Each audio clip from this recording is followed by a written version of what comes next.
ஹல்லேலூயா. ஆண்டவருடைய வார்த்தையை நாம் தியானிக்கலாம். அஹ், பழைய ஏற்பாட்டிலே 2 நாளாகமும் 16ஆம் அதிகாரம் 9வது வசனத்தை யாராவது ஒருவர் வாசிக்க முடியுமா? 16ஆம் அதிகாரம் 9வது வசனம். தம்மை பற்றி உத்தம இருதயத்தோடு இருக்கிறவர்களுக்கு தம்முடைய வல்லமையை விளங்க பண்ணும்படி கர்த்தருடைய கண்கள் பூமி எங்கும் உலாவிக் கொண்டிருக்கிறது. கரங்களை வைத்து ஆண்டவரை மகிமைப்படுத்துவோமா? ஆண்டவருடைய கண்கள், ஹல்லேலூயா, அவர் நம்மை பார்த்து கொண்டிருக்கிறார். அவர் நம்மை கவனித்து கொண்டிருக்கிறார். எத்தனை பேருக்கு சந்தோஷம்? ஹல்லேலூயா. அவர் நம்மை பார்க்க வேண்டும். அது நமக்கு ஆண்டவர் கொடுத்த ஒரு பெரிய பாக்கியம். ஆண்டவர் நம்மை ரட்சித்தார் இல்லையா? பாவத்திலும் ஆண்டவரற்ற தேவனற்ற வாழ்க்கையில் இருந்த நம்மை ஆண்டவர் கிருபையாக சந்தித்தார். எப்படியோ ஆண்டவர் நம்மை அவருடைய அனாதி திட்டத்தின்படி நம்மை அவர் ரட்சித்திருக்கிறார். ரட்சித்தது மாத்திரமல்ல, எப்பொழுதும் எல்லா நேரமும் அவர் நம்மை கவனித்து கொண்டிருக்கிறார். அவர் நம்மை பார்த்து கொண்டிருக்கிறார். கரங்களை வைத்து ஆண்டவரை மகிமைப்படுத்தலாமா? அல்லேலூயா. அநேகருக்கு சந்தோஷம். ஆண்டவர் என்னை கவனிக்கிறாரா, என்னை பார்க்கிறாரா, அப்படி எப்பொழுதும் அவருடைய பார்வையிலே நான் இருக்கிறேனா என்பதை குறித்து கேள்விப்படும் பொழுது இங்கே இருக்கிற எல்லாருக்குமே ஒரு பெரிய சந்தோஷமும் உற்சாகமும் ஏற்படும். ஆனால் ஒரு சிலருக்கு அவர் பார்க்கிறாரா, அதுவே கஷ்டமாக இருக்கும். ஐயோ, அவர் பார்க்க நான் பண்ணுற சில வேலைகளெல்லாம் அவர் பார்க்காம இருக்கிறது நல்லது அப்படின்ற மாதிரி சிலர் வெளியில் யோசிக்கலாம். ஆனால் நம்ம யாரும் அப்படி யோசிக்க மாட்டோம். நமக்கு இது பெரிய ஒரு பிளெஸ்ஸிங், ஒரு பெரிய ஆசீர்வாதம். ஹல்லேலூயா.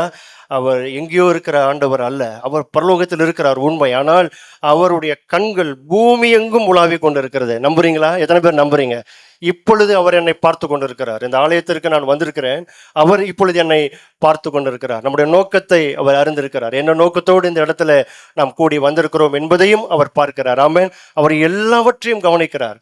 ஞாயிற்றுக்கிழமை மாத்திரம் அல்ல, இந்த ஒரு நாளில் மாத்திரம் அல்ல, வார நாட்கள் முழுவதும் ஒவ்வொரு நாளும் ஆண்டவர் நம்மை கவனிக்கிறார், நம்மை பார்க்கிறார். அதை எத்தனை பேர் விசுவாசிக்கிறீங்க? ஒவ்வொரு நாளும் அவர் பார்க்கிறார். நாம் வேலை ஸ்தலங்களில் இருக்கும் பொழுது, வீடுகளில் இருக்கும் பொழுது இல்லையா, நாம் ஜெபம் பண்ணும் பொழுது, ஜெபம் பண்ணாமல் இருக்கும் பொழுது, எல்லா நேரத்திலும் துதிக்கும் பொழுது, நாம் சந்தோஷமாக இருக்கும் பொழுது, நாம் முறுமுறுத்து கொண்டு இருக்கும் பொழுது, எல்லாவற்றையும் அவருடைய கண்கள், அவருடைய அந்த தெய்வீக கண்கள் அவர் நம்மை எப்பொழுதும் பார்த்து கொண்டிருக்கிறார். அவர் பார்த்து என்ன செய்கிறார்? வேதம் இந்த இடத்துல வசனம் சொல்லுகிறது, அவர் தம்முடைய வல்லமையை விளங்க பண்ணும்படி அவர் அதையெல்லாம் செய்கிறார். ஆமென். விசுவாசிக்கிறீங்களா? நம்புறீங்களா? அவருடைய வல்லமை இருக்கிறது. அவர் பார்க்கிறார்.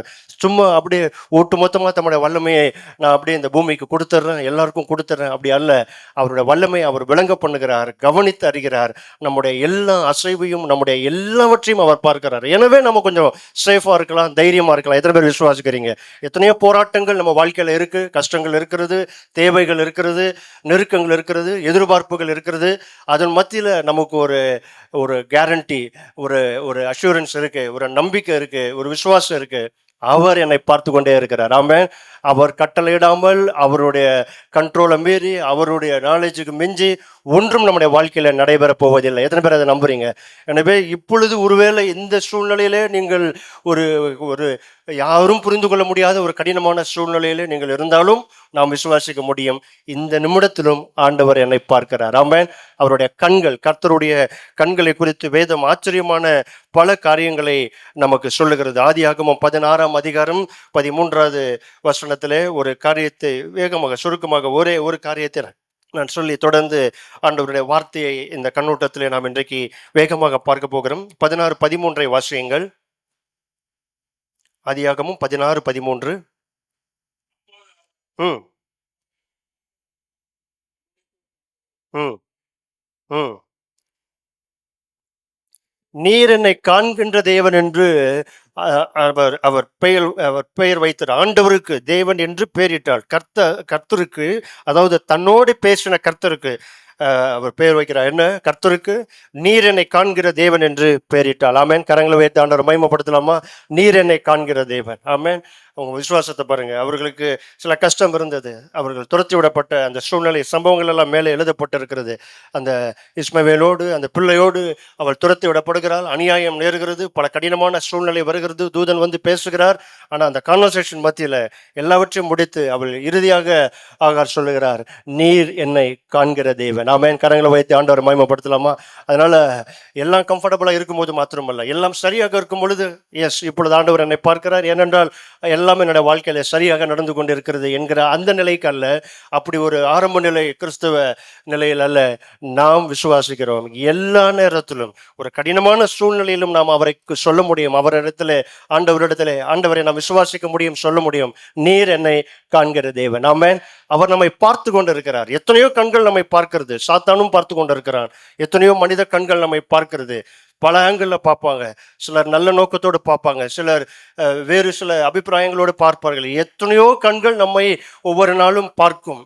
நாம் விரும்பினாலும் விரும்பாவிட்டாலும் பார்க்கத்தான் செய்வார்கள். ஆனால் வேதம் சொல்லுகிறது, கர்த்தருடைய கண்கள் பூமி எங்கும் உலாவுகிறது, அவருடைய வல்லமையை அவர் விளங்க பண்ணுவார். ஆமென். எனவே நாம் பாதுகாப்போடு இருக்க முடியும். கண்களை குறித்து நிறைய காரியங்களை சொல்வார்கள், என்னென்னமோ பேசுவாங்க இல்லையா? ரொம்ப கேளிக்கையாக அவர்கள் கண்களை குறித்தெல்லாம், இந்த கண்ணில் பற்றக்கூடாது, இந்த கண்ணில் நம்ம விழுந்துடக்கூடாது, அப்படிலாம் நிறைய சொல்லுவாங்க. சில பொருட்கள், சில காரியங்கள் எல்லாம் கூட இந்த கண்ணுக்கு இது மாட்டிடக்கூடாது அப்படிலாம் சொல்லி பொதுவாக நிறைய விஷயங்களை சொல்லுவாங்க. ஆனால் நம்ம அதுக்கெல்லாம் பயப்பட வேண்டிய அவசியம் இல்லை. காரணம், அவருடைய கண் நம்மளை பார்த்து கொண்டு இருக்கிறது. ஆமென். நான் இன்னொரு காரியத்தை நான் சொல்ல விரும்புகிறேன். 2 சாமுவேல் புஸ்தகத்தை எடுத்துக்கொள்ளுங்கள். 16ஆம் அதிகாரத்தில் மிக முக்கியமான ஒரு சத்தியத்தை நாம் பார்க்க போகிறோம். ஆண்டவருடைய பார்வை இது மேலோட்டமாக நான் ஒரு முன்னுரையாக சில காரியங்களை உங்களிடத்துல சொன்னாலும், எப்படி தாவீது தன்னுடைய வாழ்க்கையில அவன் செய்த சில காரியத்தை நாம் வேகமாக பார்க்கிறோம். தாவீது அவனுடைய சொந்த மகன் அப்சலோமினாலே அவன் அவன் பாதிக்கப்பட்டு, அவனுடைய அந்த அவன் துரத்தி விடப்பட்டு, அவன் வெளியிலே வனாந்தரத்திலையும் தெருவிலையும் ரோடுகளிலேயும் ஆங்காங்கே சுற்றி கொண்டிருந்த பொழுது நடந்த ஒரு சம்பவம் நம்மை ரொம்ப ஆச்சரியப்படுத்துகிறது. எப்படி ஆண்டவர் அவரை பார்க்கிறார், எதை பார்க்கிறார் என்கிற ஒரு மிக முக்கியமான ஒரு சத்தியத்தை நாம் அறிந்து கொள்ள முடியும். 2 சாமுவேல் 16ஆம் அதிகாரம் 5வது வசனத்தை வாசிங்களேன். 5. ஆ ம்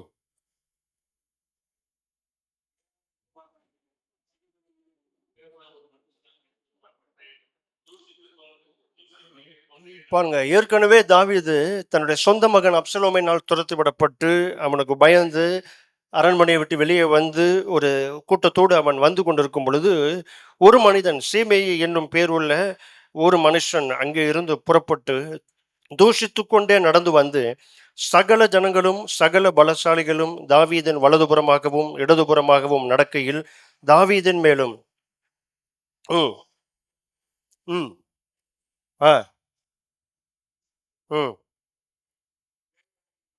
ம் ம் ம் ம் அப்சலோமின் கையில் ஒப்பு கொடுத்தார். ம் ஆ ம் பாருங்க, இப்படியெல்லாம் பேசப்படுகிறது.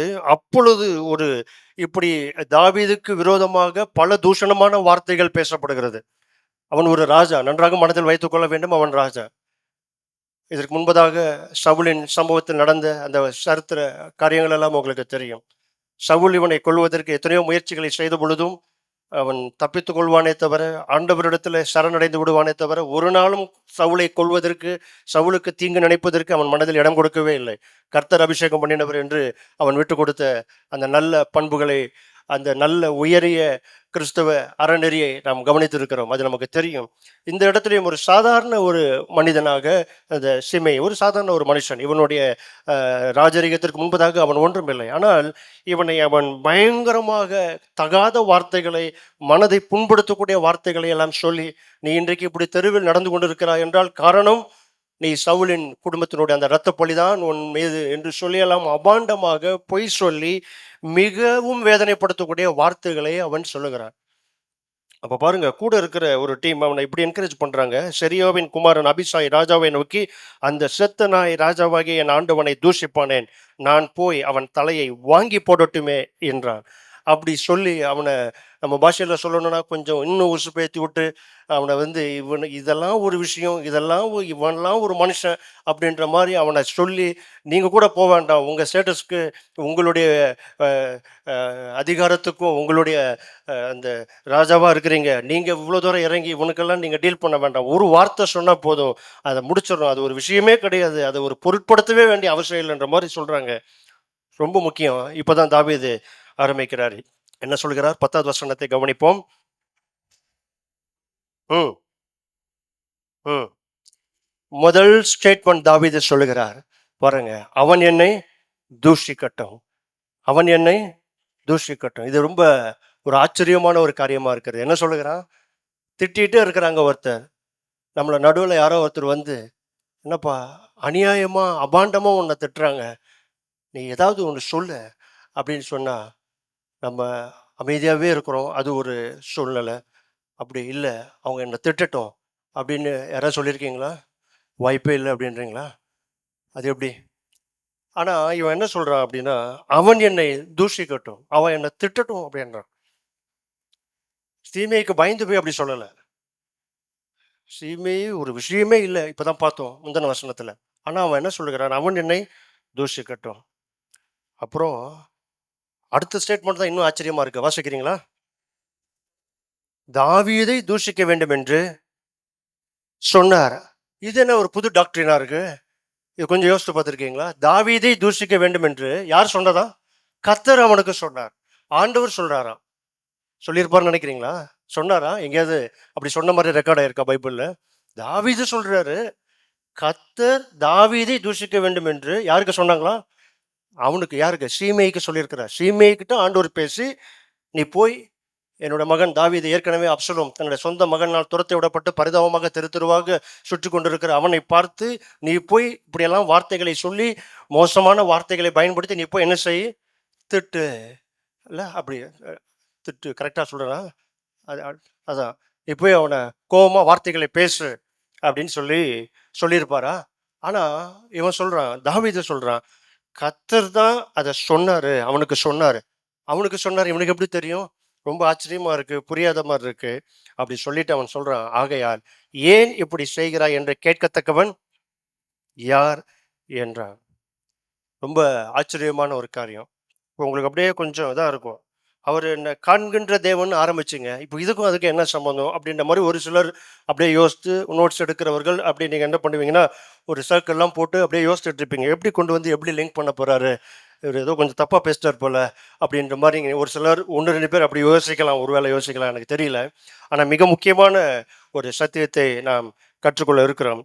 11வது வசனத்தை வாசியுங்கள். பின்னும் தாவீது ம் ஆ எல்லாரையும் பார்த்து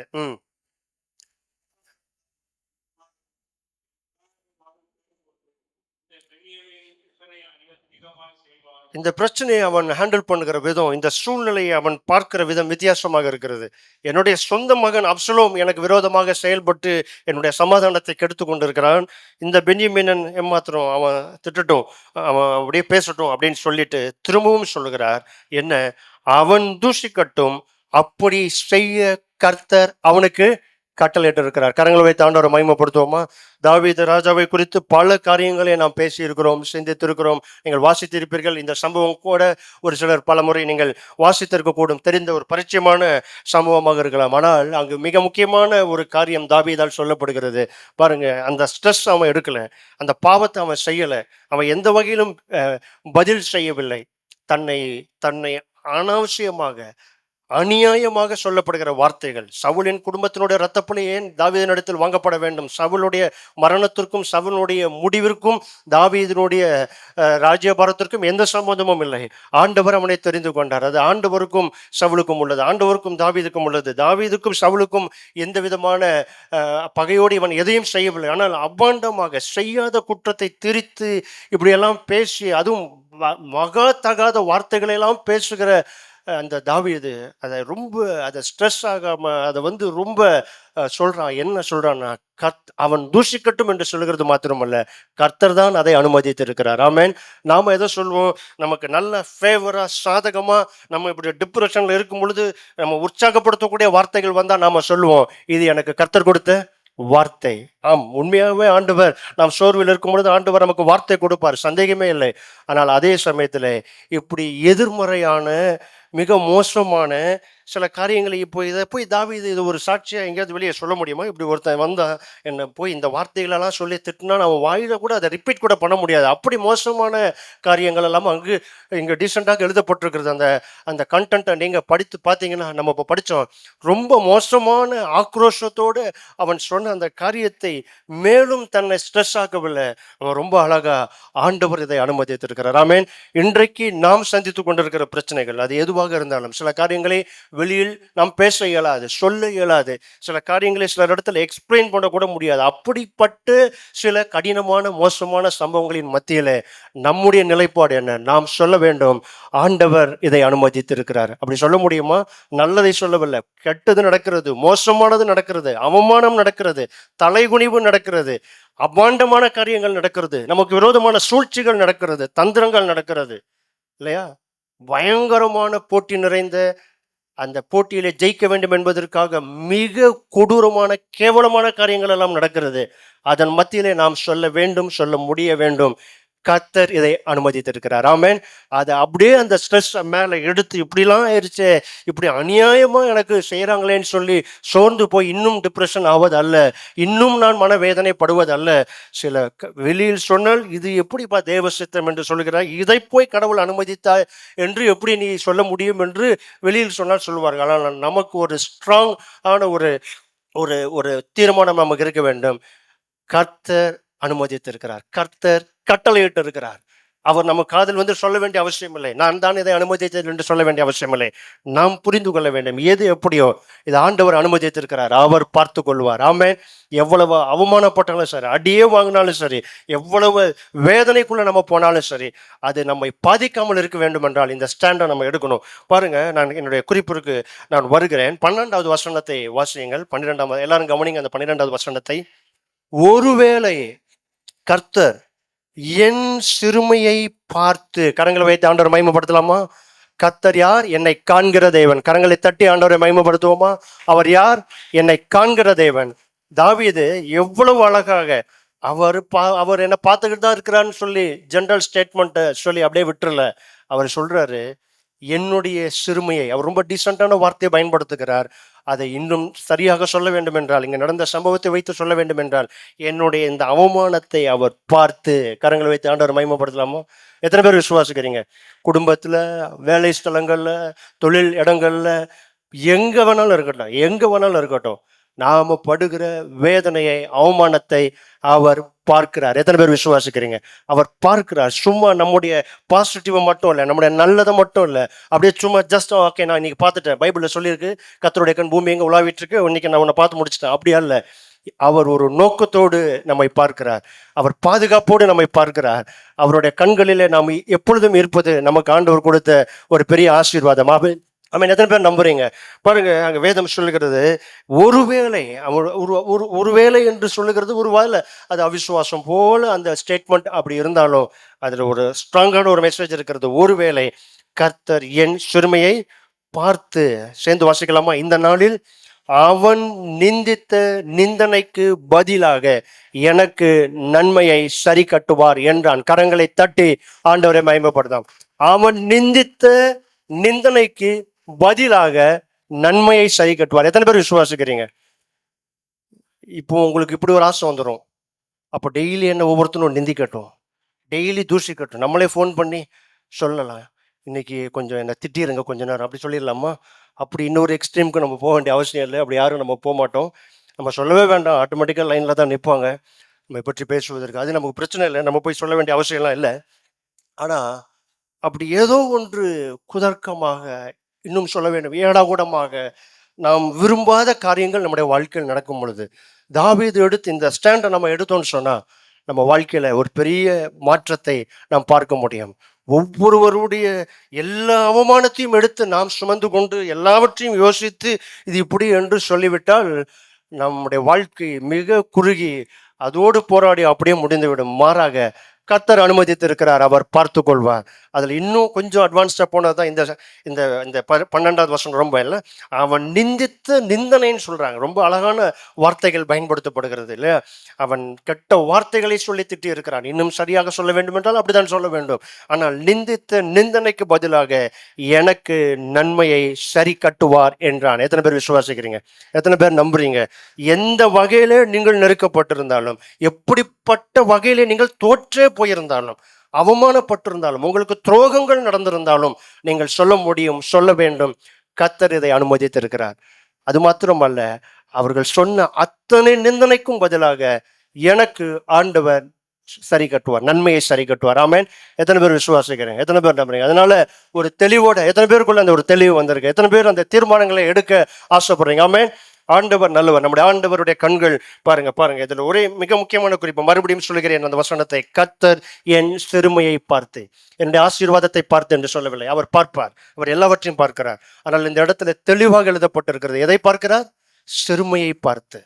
நமக்கு விரோதமாக பேசினார்களே, அந்த பேச்சை அவர் பார்த்திருக்கிறார். எத்தனை பேர் விசுவாசிக்கிறோம்? நாமளும் யாருக்கு விரோதமாக பேசணும் அதையும் பார்ப்பார், அது வேற விஷயம்.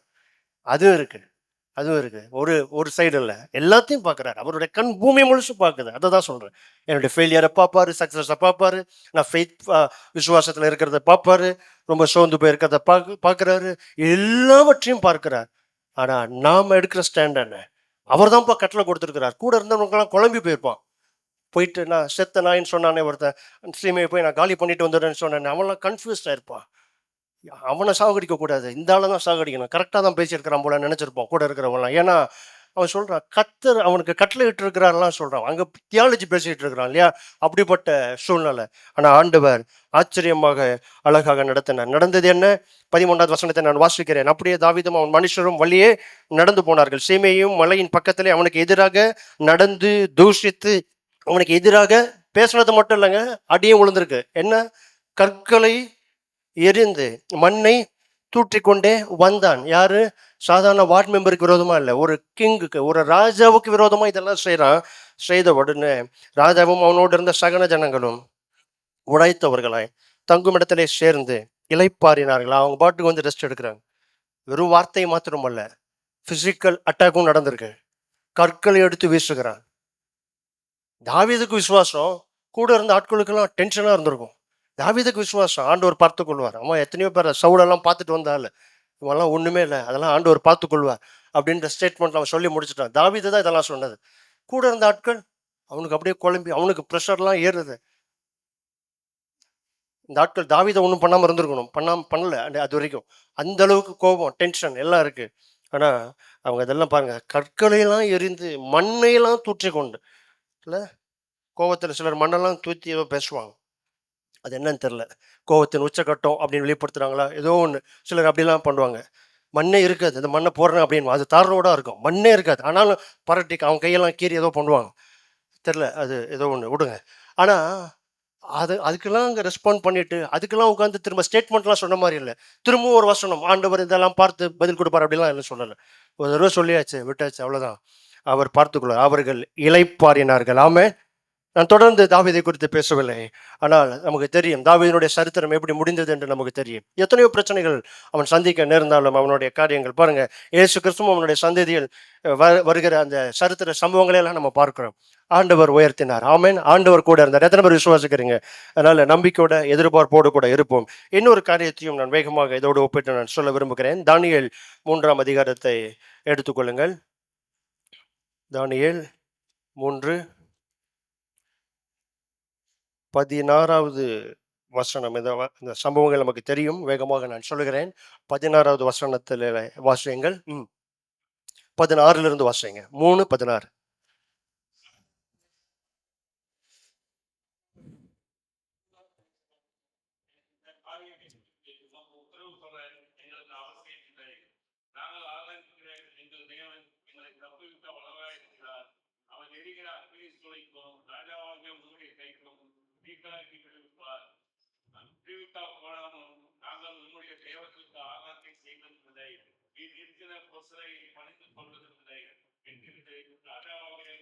இது நமக்கு எல்லாருக்கும் தெரியும் இல்லையா? எல்லாருக்கும் தெரிந்த ஒரு சம்பவம். நாங்கள் ஆராதிக்கிற எங்கள் தேவன் எங்களை தப்புவிப்பார். இந்த ஸ்டேட்மெண்ட் சொல்றாங்க. 18வது வசனம் ரொம்ப அ ரொம்ப அருமையான வார்த்தை. விடுவிக்காம போனாலும், அவர் விடுவிக்கிறாரு, விடுவிக்கல. அதெல்லாம் எங்களுக்கு பிரச்சனை இல்ல. எங்க ஸ்டாண்ட்ல நாங்க கரெக்ட்டா இருக்கிறோம் அப்படின்னு அவங்க சொல்றாங்க. நடந்தது தெரியும். கொண்டு போய் அக்கினி சூளையில போடுறாங்க. அவங்க தொடர்ந்து இவ்ளோ வைராக்கியமா பேசின உடனே, அந்த நேபுகாத்நேசருக்கு இன்னும் கொஞ்சம் டென்ஷன், பிபி எல்லாம் கூடி பாருங்க. இதுவும் ஒரு ராஜாவை பத்தி தான் பார்க்குறோம். அது தாவீது, இது நேபுகாத்நேச்சர். அவ்வளோதான். பேர் தான் வேற. 2 பேரும் கிங் தான். வேற வேற ராஜ்யத்தை ஆண்டவர்கள். அவன் பாருங்க நேபுகாத்நேச்சர் என்ன சொல்றான்? அவன் அவனுக்கு எவ்வளோ கோபம் வருது பாருங்க. அந்த மடங்குல தன்னை மதிக்கவில்லை என்று அவனுக்கு கோபம் வருகிறது. தாவீதுக்கு அப்படிதான். அவன் மதிக்காம தான் அந்த ஷிமேயை சொன்னான். ஆனா இவனுக்கு தான் சொன்ன கட்டளையே மீறுகிறார்கள்.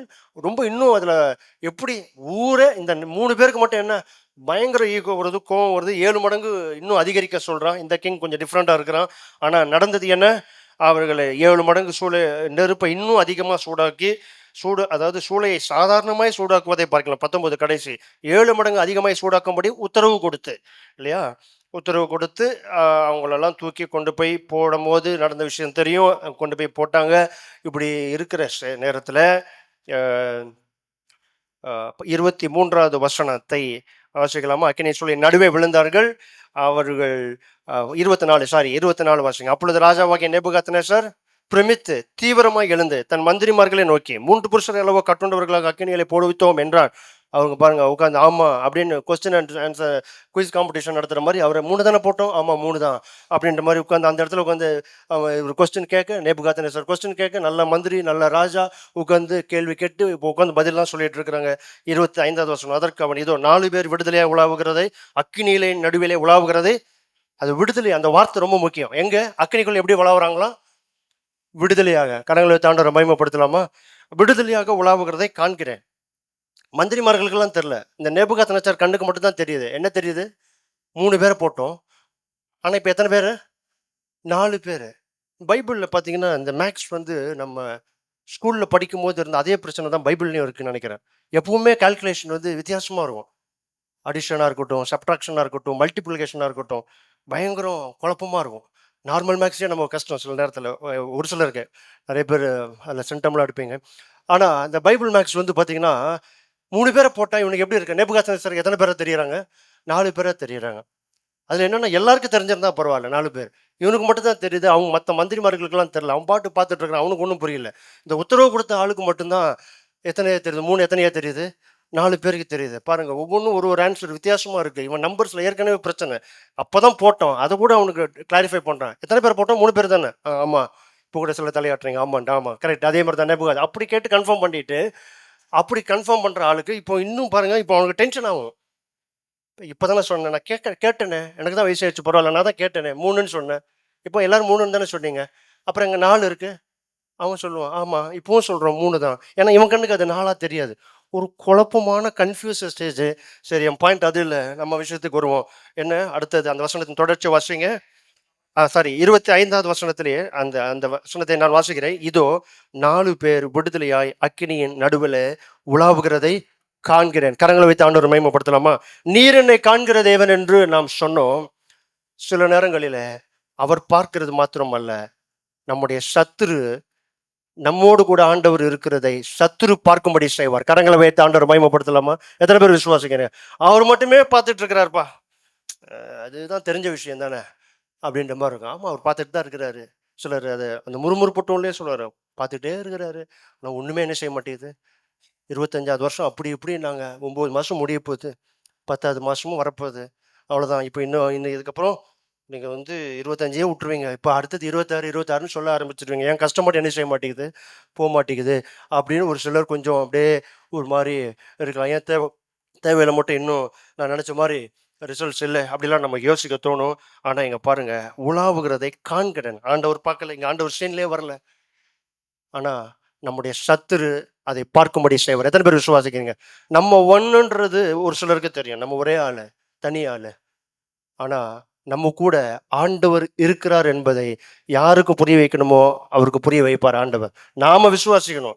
அதுக்கு நம்ம தான், அதுக்கு இன்னொருத்தரெல்லாம் சப்போர்ட் கொடுக்க மாட்டார். ஆனால் ஒரு கடினமான சூழ்நிலை வரும் பொழுது நம்ம கூட ஆண்டவர் இருக்கிறத சுற்றிலும் இருக்கிற மக்கள் பார்க்கும்படி ஆண்டவர் செய்வார்.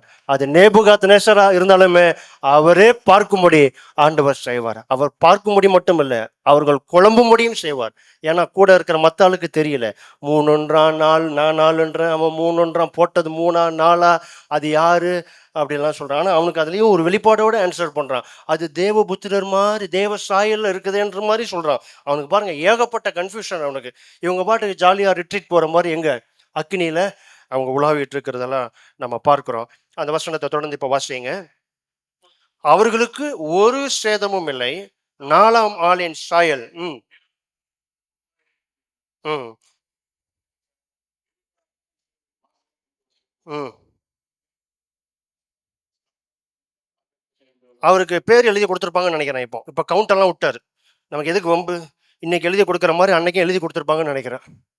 இல்லையா? இன்னைக்கு எழுதி கொடுத்துட்டு வாசிப்பாங்க இல்லையா? அது மாதிரி நம்ம நிறைய பார்க்குறோம் இல்லையா? அது மாதிரி அன்னைக்கு எழுதி கொடுத்துருப்பாங்கன்னு நினைக்கிறேன். பேரை மட்டும் எழுதி கொடுத்துருப்பாங்க. எதுக்கு கவுண்ட்டு 3 4 பிரச்சனையே இல்லை. இவர் அழகாக பேரை மட்டும் சொல்லி கூப்பிடுறாரு. என்னன்னு கூப்பிடுறாரு? சாத்ராக், மேஷக், ஆபேத், நேகோ என்பவர்களே, நீங்கள் வெளியே வாருங்கள். ஆ இவர் இப்படி கூப்பிட்டுருக்கலாம். நான் 4 பேரை பார்க்குறேன், எனக்கு 3 4 தெரில, கண்ணு பிரச்சனையா இல்லை போட்ட அக்கினியில் ஏதோ லிக்விட் ஏதோ மாற்றி ஊற்றிட்டாங்களா தெரியல, சூடாக்கும் போது எனக்கு புரியல. மொத்தத்தில் எத்தனை பேர் உள்ளே இருந்தாலும் நீங்கள் வெளியே வாங்கன்னா ஆண்டவர் சேர்ந்து வெளியே வந்திருப்பாரு. ஆனால் அவர் கூப்பிட்டது எத்தனை பேர் தான் கூப்பிட்டாரு? 3 பேரை கூப்பிட்டாரு அவர்கள். அப்பொழுது சாத்ராக், மேஷாக், ஆபேத்நேகோ என்பவர்கள் அக்கினி நடுவில் இருந்து எங்கே வந்தார்கள்? வெளியே வந்தார்கள். இப்போ அவர்கள் தேசாதிபதிகளும் அதிகாரிகளும் தலைவரும் ராஜாவின் மந்திரிகளும் கூடி வந்து அந்த புருஷருடைய சரீரங்களின் மேல் அக்கினி, இதை சேர்ந்து வாசிக்கலாமா? அக்கினி பெலன் செய்யாமலும், அவளுடைய தலைமயிர் கருகாமலும், அவர்களுடைய சால்வைகள் சேதப்படாமலும், அக்கினியின் மனம் அவர்களிடத்தில் வீசாமலும் இருந்ததை கண்டார்கள். இங்க கண்டேன் அல்ல, இங்கு கண்டார்கள். முதல்ல நேபுகாத் நேச்சார் அவர் சொல்லுகிறார், நான் கண்டேன், நான் பார்க்கிறேன் அங்க 4 பேர் என்று சொல்லி. இப்போ அடுத்த ஸ்டெப்பு, ஒரு டீமா சேர்ந்து பார்க்குறாங்க. சுற்றிலும் உள்ள எத்தனை எதிரிகள் சத்ருவினால் ஏவப்பட்டு நமக்கு விரோதமாக நடக்கிற அத்தனை சூழ்ச்சிக்காரர்கள் கண்களின் மத்தியிலும் ஆண்டவர் நம்மோடு கூட இருக்கிறதை பார்ப்பார்கள். எத்தனை பேர் விசுவாசிக்கிறீங்க? எத்தனை பேர் ஆசைப்படுறீங்க? அவர் கண் பார்க்கறது அது ரொம்ப முக்கியம். அதுதான் ரொம்ப அந்த ஃபெய்த் ரொம்ப நமக்கு தேவை. ஆனால் சத்துருக்களும் பார்க்கும்படி ஆண்டவர் செய்வார். ஆமென். பிசாசு வெட்கப்படும்படி ஆண்டவர் செய்வார். ஆண்டவர் நம்ம கூட இருக்கும் பொழுதுதான் பிசாசினுடைய காரியங்கள் நம்முடைய வாழ்க்கையிலே அது ரொம்ப ஜெயம் எடுக்காததை நாம் பார்க்கிறோம். பாருங்க, இந்த 27 வசனத்துல நாம் வாசித்ததெல்லாம் அக்கினி பலன் செய்திருக்க வேண்டும், தலைமையர் கருகி இருக்க வேண்டும், சால்வைகள் சேதப்பட்டிருக்க வேண்டும். ஏன்னா அந்த உஷ்ணமே தாங்க முடியாம ஒரு டீம் சேர்த்து போயிட்டான் கூட தூக்கிட்டு போனவன். இவன் உள்ளே போயிட்டு எவ்வளோ நேரம் இருந்தான்னு தெரியல. இவ்வளோ கான்வர்சேஷன் மத்தியில், காமெடி மத்தியில் அவன் இருந்து வெளியே வரான். ஆனால் எதுவுமே செய்யாமல், எந்த பாதிப்பும் இல்லாமல், அதாவது நல்லா புரிந்து கொள்ளணும், பாதிப்பு இல்லைன்னா கஷ்டமே இல்லை, கஷ்டமே வரக்கூடாது, அந்த பாதிப்பை நான் சொல்லலை.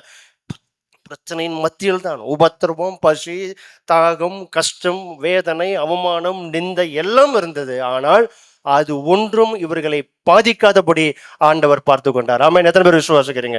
எத்தனை பேர் நம்புறீங்க? இதை கரங்களை உயர்த்தி ஆண்டவரை மகிமைப்படுத்தி. கரங்களை உயர்த்தாதவங்க நீங்க என்ன சொல்றீங்கன்னு தெரியல, ஆனா உயர்த்துறவங்க நீங்க அட்லீஸ்ட் நம்புறீங்கன்னு நான் நினைக்கிறேன். ஆண்டவர் நம்மோடு கூட இருக்கிறார். ஆமென். எத்தனை பேர் அதை விசுவாசிக்கிறீங்க? அவருடைய கண் பூமி எங்கும் உலாவுகிறது, காண்கிறேன், கண்டார்கள் என்று நாம் பார்க்கிறோம். வேகமாக இன்னும் சில காரியங்களை நான் சொல்ல இருக்கிறேன். ஆதி ஆகமத்திலே இருக்கிறது. நோவா உடைய சம்பவத்தில் நான் அந்த ரெஃபரன்ஸ்குள்ளே போகலை. 6ஆம் அதிகாரம் 8வது வசனத்தில் இருக்கிறது. பாருங்க, அவனை நீதிமானாக ஆண்டவர் பார்த்து அவர் சொல்லுகிறாரு. அக்கிரமங்கள் எல்லாம் அந்த வசனத்தில் நீங்கள் வாசித்து பார்த்தீங்கன்னா தெரியும். அவர்களுடைய அக்கிரமத்தை அவர் பார்க்கிறார். அது அவருடைய சந்நிதியில் போய் எட்டுகிறது. எப்படி இஸ்ரவேல் மக்கள் எகிப்திலே அடிமையாக இருக்கும் பொழுது அவர்கள் படுகிற வேதனைகளை ஆண்டவர் பார்த்து இறங்கினாரோ, அதுபோல நோவாவின் காலத்திலும் அவர்களோட அக்கிரமத்தை எல்லாம் அவர் பார்க்கிறார். எல்லாவற்றையும் பார்க்கிற ஆண்டவர் என்ற வேதத்தில் பார்க்கிறோம். ஆனால் இதெல்லாம் பார்க்கிற ஆண்டவர் நோவாவுக்கோ கர்த்தருடைய கண்களில் என்ன கிடைத்தது? கிருபை கிடைத்தது. அதற்கான ஏன் கிருபை கிடைச்சிருந்த வசனம் 7ஆம் அதிகாரம் 1வது வசனத்தில் இப்படி இருக்கு. ஆண்டவருடைய கண் அவனை எப்படி பார்த்ததுன்னா நீதிமானாக பார்த்தார். ஆமென். ஆண்டவர் எப்பொழுதும் குற்றம் பிடிக்கிறவராக, எப்பொழுதும் நம்மை தண்டிப்பவராக அப்படி நினைத்து விட வேண்டாம். அவர் நம்மை நீதிமானாக மாற்றவும் முடியும், நீதிமானாக பார்க்கவும் செய்வார். எத்தனை பேர் விசுவாசிக்கிறீங்க? அவர் செய்வார். எத்தனை பேர் நம்புறீங்க? அப்படியெல்லாம் ஆண்டவர் கிரியை செய்கிறதை நாம் பார்க்கிறோம். மத்தேயு புதிய ஏற்பாட்டிலிருந்து சில உதாரணங்களை வேகமாக இன்னும் இருக்கிற சில 5 நிமிடங்களிலே நான் சொல்லி நான் ஜெபிக்க விரும்புகிறேன். மத்தேயு 6ஆம் அதிகாரத்திலே நீங்கள் பாருங்கள். பழைய ஏற்பாட்டிலே 1, 2 உதாரணங்களை நாம் பார்த்தோம். மத்தேயு 6ஆம் அதிகாரத்திலே 3 வசனங்கள் இருக்கிறது. என்ன? 4வது வசனத்தை 6ஆம் அதிகாரம் 4 ஒரு வாசியுங்கள். 4. அந்தரங்கத்தில் பார்க்கிற உன் பிதா. 6வது வசனத்தின் கடைசி பகுதியை வாசிங்க. அந்தரங்கத்தில் பார்க்கிற உன் பிதா. 18வது வசனத்தை வாசிங்க. அந்தரங்கத்தில் பார்க்கிற உன் பிதா. பழைய ஏற்பாடா இருந்தாலும் சரி, புதிய ஏற்பாடா இருந்தாலும் சரி, அவர் நம்மை பார்க்கிறார். பிதா நம்மை பார்க்கிறார். எத்தனை பேர் விசுவாசிக்கிறீங்க? கரங்களை உயர்த்தி, இதெல்லாம் பழைய ஏற்பாடுங்க அப்படின்னு சொல்லிடக்கூடாது. புதிய ஏற்பாட்டில் இயேசு கிறிஸ்து சொல்லி கொடுத்தாரு, அந்தரங்கத்தில் பார்க்கிற உன் பிதா உனக்கு எப்படி பதில் அளிப்பார் சொல்லலை. என்ன சொல்லியிருக்கு? பலன் அளிப்பார். நம்ம பதில் இல்லையேன்னு உட்காந்துட்டு இருக்க கூடாது. அவர் பலன் கொடுப்பார். எத்தனை பேர் விசுவாசிக்கிறீங்க? நம்ம கேட்குற ஒவ்வொரு குறிப்புக்கான பதில் ஒருவேளை இல்லாமல் இருக்கலாம், தாமதமாகலாம், வரலாம், வராமல் இருக்கலாம். அது பிரச்சனை அல்ல. அவர் அந்தரங்கத்தில் பார்க்கிறார். அவர் பார்க்கிறார், அவர் பலன் கொடுப்பார். ஆமென். என்ன அந்தரங்கத்தில் அப்படி என்ன பார்க்கிறார்? அவர் என்ன பார்க்கிறார்? முதல்ல தர்மம் செய்யும் போது பார்க்கிறார், ஜெபம் பண்ணும் போது பார்க்கிறார், உபவாசிக்கும் போது பார்க்கிறார். நம்முடைய ஒவ்வொரு அசைவையும் ஆண்டவர் பார்க்கிறார். எத்தனை பேர் விசுவாசிக்கிறீங்க? பார்த்து இது சரியில்லை, அது சரியில்லை, இதை திருத்துன்னு சொல்றதுக்கு இல்லை. அது நம்ம செய்யணும். சரியில்லாதனா சரியில்லாததை சரி செய்ய வேண்டியது நம்ம மேல் விழுந்த கடமை. ஆனால் அவருடைய பார்வை எதற்கு என்றால், அந்தரங்கத்தில் பார்க்கிற என் பிதா எனக்கு வெளியரங்கமாக பலன் கொடுப்பார். ஆமென். ஜெபம் அந்தரங்கத்தில் செய்ய வேண்டியது, தர்மம் அந்தரங்கத்தில் செய்ய வேண்டியது, உபவாசம் அந்தரங்கத்தில் செய்ய வேண்டியது, ஊரெல்லாம் போட்டு அப்படி விளம்பரப்படுத்தி அல்ல, அந்தரங்கத்தில் செய்ய வேண்டியதை நாம் சரியாக செய்தால் வெளியரங்கமான பலனை ஆண்டவர் தருவார். ஆமென். கரங்களை வைத்து ஆண்டவரை மகிமைப்படுத்தலாமா? எத்தனை பேர் அவர் பார்க்கிறார் என்பதிலே சந்தோஷம்? சிலர் பார்ப்பார்கள், நாம் ஜெபத்தை பார்ப்பார்கள், தர்மத்தை பார்ப்பார்கள், எவ்வளவு மறைத்து செய்தாலும் வெளியிலே நாம் அதை சில நேரத்தில் நாம் மாட்டிக்கொள்வோம். பார்க்க தான் செய்வார்கள். அவர்கள் சொல்லுகிற கமெண்ட் வித்தியாசமாக இருக்கும். சிலர் வஞ்ச புகழ்ச்சி புகழ்வார்கள், சிலர் அது தெரியாதா, இதில் ஒரு நோக்கம் இருக்கும், பல காரியங்களை சொல்லலாம். ஆனால் அதில் எல்லாம் போட்டு ஸ்ட்ரெஸ் ஆக வேண்டாம்.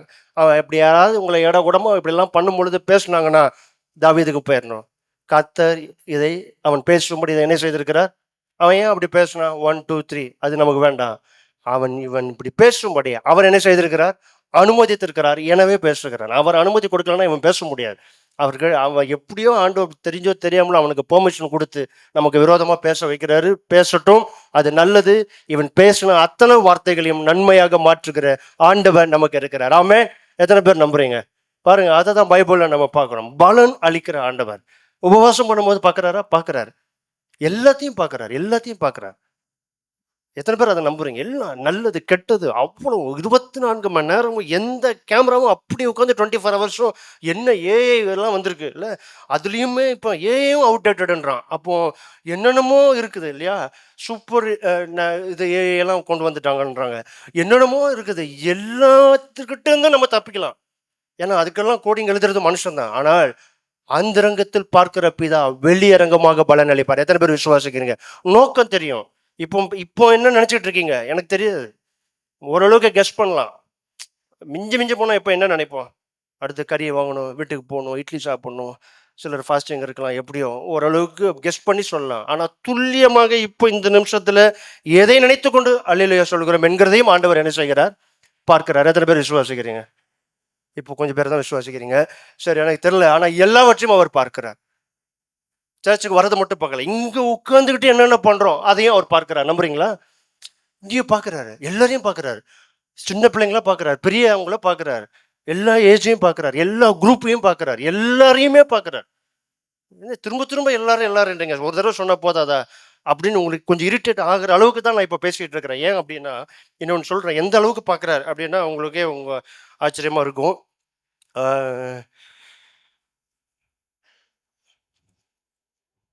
மத்தேயு எடுத்துக்கொள்ளுங்கள்.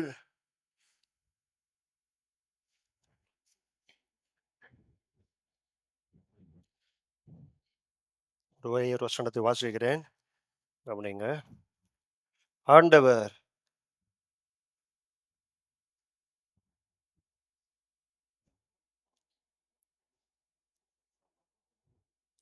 காணிக்கை பட்டியல காணிக்கை போடுகிறத யார் பார்க்குறா? ஆண்டவர் பார்க்குறாரு. இந்த ரெஃபரன்ஸை மாற்றி எழுதிட்டேன், சரி. அது இருந்துச்சுன்னா யாராவது பார்த்தீங்கன்னா சொல்லுங்கள். காணிக்கை பட்டியல காணிக்கை போடுகிறதை யார் பார்க்குறா? இயேசு பார்க்குறார், கண்ணேறிட்டு பார்த்தார். அதை எத்தனை பேர் வாசிச்சிருக்கீங்க? எத்தனை பேருக்கு அந்த சம்பவம் தெரியும்? காணிக்கை பட்டியல காணிக்கை போடுறதை பார்க்குறார். நம்மளா இருந்தால் என்ன நினைப்போம்? நம்ம இப்போ காணிக்கை போடுறோன்றதை விட காணிக்கை செலுத்துகிறோம், படைக்கிறோம் இல்லையா? கரெக்டான டேர்ம் சொல்லுவோம்.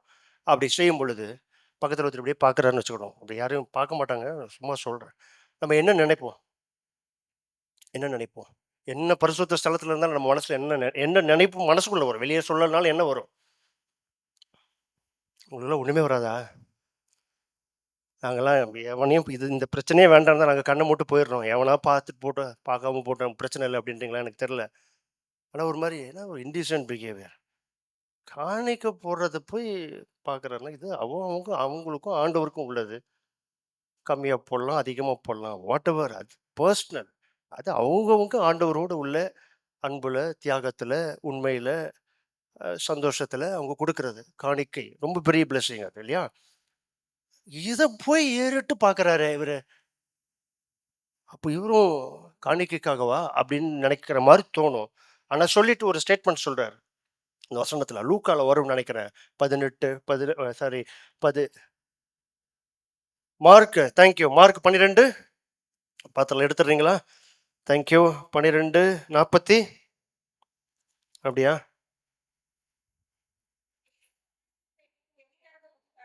ம் போதும். ஏசு எங்க உட்காந்துருக்கிறாரு? காணிக்கை பெட்டி. இப்போ எங்க உட்காந்துருப்பாரு? அங்க இல்லையே. நீங்க எல்லாம் ரோவா கொடுக்குறோம். அப்போ என்ன பண்ணுவாருன்னு தெரியலையே. உங்களுக்கு ஏதாவது ஐடியா இருக்கா? காணிக்கை பெட்டி இருந்தால் அங்கே உட்காந்து பார்த்துட்டு இருப்பாரு. இப்போ நம்ம 4-5 பேர், அதுவும் நம்ம எல்லாமே டீம் ஒர்க் இல்லையா? ஸோ அதுவும் நம்ம டீமாக பண்ணுறோம். அப்போ இப்போ என்ன பண்ணுவார்? ஏதாவது ஐடியா இருக்கா பிரதர் உங்களுக்கு? தெரில. ஆனால் பார்க்குறாரு. அது எப்படி பண்ணுவார்னு நமக்கு தெரில. அது எதுக்கு நம்ம அதெல்லாம் அந்த ஸ்ட்ராட்டஜிலாம் நமக்கு தேவையில்லை. நம்ம அது செய்ய போகிறதில்ல. ஆனால் அவர் பார்க்குறாரு. பார்த்துட்டு என்ன சொல்கிறாரு? வாசிங்க, தொடர்ந்து வாசிங்க. ம். பணம் போட்டதை பார்த்தாரு. ஐஸ்வர்யவான்கள் அநேகர் அதிகமாக அதையும் பார்க்குறாரு பாருங்க. அதிகமாக போடுறது என்ன செய்கிறாரு?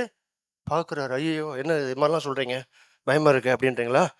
ஏழையான ஒரு விதவையும் வந்து ஒரு துட்டுக்கு சரியான 2 காசை போட்டாள். அதையும் பார்த்துருக்கிறாரு. ஏன்னா இப்பதான் சொல்றாரு 43வது வசனம். அப்பொழுது அவர் தம்முடைய சீஷரை அழைத்து காணிக்கை பெட்டியில் பணம் போட்ட, அப்படியே ரொம்ப ஓப்பனா, அப்படியே தியாலஜிக்கலாலும் பேசல, சாதாரணமா சொல்லுகிறார். காணிக்கை பெட்டியிலே பணம் போட்ட மற்ற எல்லாரை பார்க்கிலும் இந்த ஏழை விதவை அதிகமாய் போட்டாள். பாருங்க, நான் ஏற்கனவே சொன்னேன், பைபிள் மேக்ஸ் எப்பவுமே நமக்கு குழப்பம். அதிகமாக போட்டவங்கள குறைவா போட்டுன்றாங்க. நான் அவங்க சொல்லலை, ஏசுநாதர் சொல்றாரு. இந்த ஏழை விதவை 2 காசு போட்டிருக்கிறா. அதை என்னன்னு சொல்றாரு? மற்ற எல்லாரை பார்க்கல என்ன செய்யறாங்க? அதிகமாக போட்டான். லூக்கால் இது எப்படி எழுதியிருக்கும் அப்படின்னா, 2 பேருமே, அதுக்காக அதிகமாக போட்டவங்க தப்பான நோக்கத்தில் இல்லை. அந்த லூக்கால் எழுதும்போது அழகாக எழுதியிருக்கும். என்னன்னா 2 பேரும் ஐஸ்வர்யமானா இருந்தாலும் சரி, அது ஏழையா இருந்தாலும் சரி, 2 பேருமே யாருக்கு தான் காணிக்கை போட்டாங்க? கர்த்தருக்கு தான் காணிக்கை போட்டார்கள். ஆனால் 2 பேரையும் அவர் பார்க்குறாரு. அந்த ஐஸ்வர்யவான்கள் போட்ட காணிக்கை அவர் தப்பாலாம் சொல்லலை, கர்த்தருக்கு போட்டார்கள் என்று அழகாக லூக்கா எழுதி வைத்திருப்பார். ஆனால் அதெல்லாம் சொல்லிட்டு அவர் சொல்லி முடிப்பார். என்னன்னா இதே தான் திரும்ப அங்கேயும் சொல்லி முடிப்பாங்க. என்ன அப்படின்னா, அவர்கள் எல்லாரும் தங்கள் பரிபூரணத்திலிருந்து எடுத்து போட்டார்கள். இவ்வளோ தன் வறுமையில் இருந்து தன் ஜீவனத்துக்கு வெறும் போட்டு எவ்வளோ போடுறாங்க கேஷ். இவன் 2 ரூபா போட்டான், அவன் 10 ரூபா போட்டான். ஃபினான்ஷியல் அந்த டிரான்சாக்ஷன் அவர் பார்த்து பாரு. என்ன நான் தான் சூப்பர் அப்படின்லாம் காமிக்கிறதுக்கு ஆண்டவர் உட்காந்து பார்த்து அதெல்லாம் உட்காந்து பேசிகிட்டு இருக்கல. அப்படி சொல்லலை. அவர் சொல்லுகிறார், நான் ஏற்கனவே சொன்ன மாதிரி அவருக்கு அந்த இன்டென்ஷன் முதற்கொண்டு தெரியுது. ஒருத்தர் 2 கோடி ரூபாய் வச்சிருக்கான், அதுலேருந்து 2 லட்சம் போடுறான், அதையும் ஆண்டவர் பார்க்குறாரு. ஒருத்தன் வச்சிருக்கிறதே 2 லட்சம் தான், அதை கொண்டு வந்து ஆண்டவருக்கு கொடுக்குறான், அதையும் ஆண்டவர் என்ன செய்கிறாரு? கொடுக்கறத பார்க்குறாரு. மீதி எவ்வளோ இருக்குன்ற பார்க்குறாரு. கொடுக்கறது குறித்து நம்ம அபிப்பிராயம் என்னன்றது எல்லாவற்றையும் அறிந்திருக்கிற ஆண்டவர் நம்முடைய ஆண்டவர். கரங்களை உயர்த்தி, இதுக்கு தான் நான் திரும்ப திரும்ப சொல்லிட்டு இருந்தேன், எல்லாவற்றையும் அறிந்திருக்கிறார். இந்த 1.5 மணி நேரம் ஆராதனை ஒட்டு மொத்தமாக என்னுடைய மக்கள் சபைக்கு வருகிறார்கள் என்பதை மாத்திரம் அவர் பார்த்து கொண்டிருக்கவில்லை. இங்கிருந்து வெளியில் போய் பேசுகிறது, உட்காருகிறது, எந்திரிக்கிறது, ஒருவருக்கு ஒருவர் பிரைஸ் தி லார்ட் சொல்லுவது, பிரைஸ் தி லார்ட் சொல்லுவது, ஒருவரை உற்சாகப்படுத்துவது, ஒருவரை பற்றி ஒருவர் தவறாக பேசினால், ஒருவேளை பேசினால் அதையும் எல்லாவற்றையும் அவருடைய கண்கள் பார்த்து கொண்டே இருக்கிறது. ஆமென். எத்தனை பேர் விசுவாசிக்கிறீங்க? எல்லாவற்றையும். சர்ச்சில் இந்த கேம்பஸை விட்டு நான் இப்போ வெளியே போனேன்னா அவ்வளோ தூரம் பார்ப்பீங்க, அதுக்கப்புறம் நீங்கள் பார்க்க முடியாது. நான் வீட்டுக்கு போனாலும் சரி, வெளியில் போனாலும் சரி, எங்கே போனாலும் சரி, அவருடைய கண் என்னை பார்த்து கொண்டே இருக்கிறது. அவருடைய வல்லமையை விளங்க பண்ணுவார், அவர் பலன் கொடுப்பார். அவர் பார்த்து பார்த்து பார்த்து என்ன செய்கிறார்? நம்மை குற்றப்படுத்தி நம்மளை ஒன்றுமில்லாமல் ஆக்குவதற்கல்ல, நமக்கு ஒரு ஒரு ஒரு புரிதல் இருக்க வேண்டும், ஒரு விசுவாசம் இருக்க வேண்டும். அவர் என்னை பார்க்கிறார். சத்துருக்கள் ஆண்டவர் என்னோடு கூட இருக்கிறதை பார்க்கும்படி செய்கிறார். எல்லாவற்றிலும் அவருடைய தலையீடு இருக்கிறது. எத்தனை பேர் விசுவாசிக்கிறீங்க? அவருடைய தலையீடு எல்லாவற்றிலும் இருக்க வேண்டும், எல்லாவற்றிலும் இருக்க வேண்டும். எத்தனை பேர் அதை விரும்புறீங்க? எல்லாவற்றிலும் நீங்க வாங்க, எல்லாவற்றிலும். சில காரியங்கள் நமக்கே தெரியும், அப்போ நீங்க வேண்டாம் ஆண்டவரே இல்லை, எல்லாவற்றிலும் ஆண்டவர் வரட்டும்.